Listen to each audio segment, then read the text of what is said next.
इस क्वेश्चन में कह रहा है two capacitors of 1 microfarad capacitance are connected to a battery of 6 volt. Initially switch S is closed.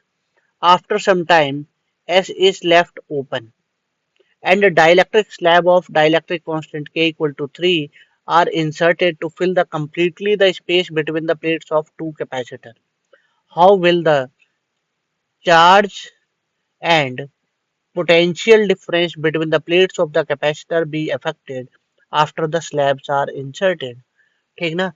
तो देखो, सबसे पहले जब ये सर्किट जुड़ी हुई है, ठीक ना, सर्किट जुड़ी हुई है, मस्त, ये फुल्ली चार्ज है, तो इस पे चार्ज कितना हो जाएगा, पहले C1 पे, तो वो हो जाएगा Q1 equal to C1 into 6, ठीक ना। तो C1 कितना है, 1 माइक्रो फैरेड, मतलब 1 इंटू 10⁻⁻6 इंटू 6, मतलब 6 माइक्रो कूलम, ये हो गया Q1। ठीक, ऐसे ही चार्ज ऑन Q2 निकाल लो, ठीक ना। अब ये C2 पे चार्ज कितना हो जाएगा, उसे Q2 नाम दे देते हैं, Q2। तो Q2 कितना है, Q2 कितना है, Q2 कितना है, तो हो जाएगा C2 इंटू V, बोले तो 1 इंटू 6, मतलब 6 माइक्रो कूलम, क्योंकि Q2 की भी कैलकुलेशन सेम होगी, क्योंकि C1 और C2 ये दोनों किसमें है, पैरेलल में।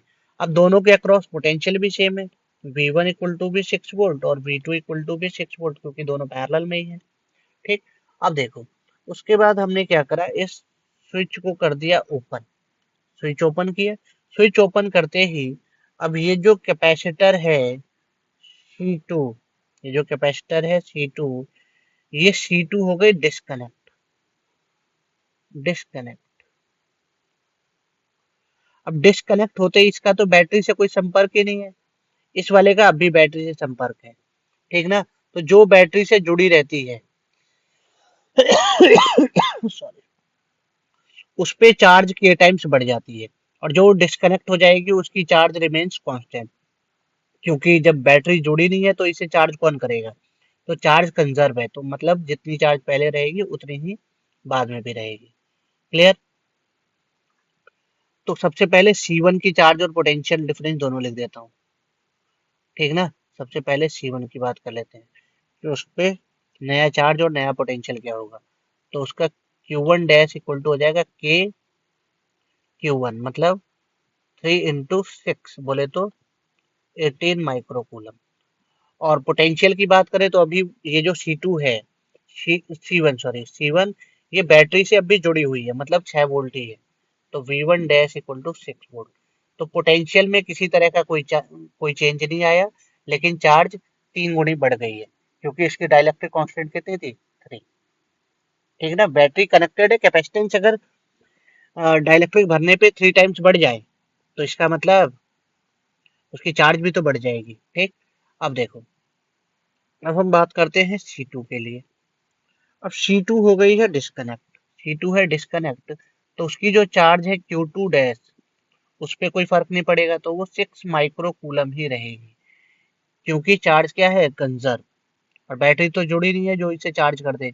हाँ, C2 की कैपेसिटेंस के टाइम जरूर बढ़ेगी, लेकिन चार्ज कौन करेगा, बैटरी है ही नहीं, ठीक ना, तो उस पे चार्ज कंजर्व रहेगी।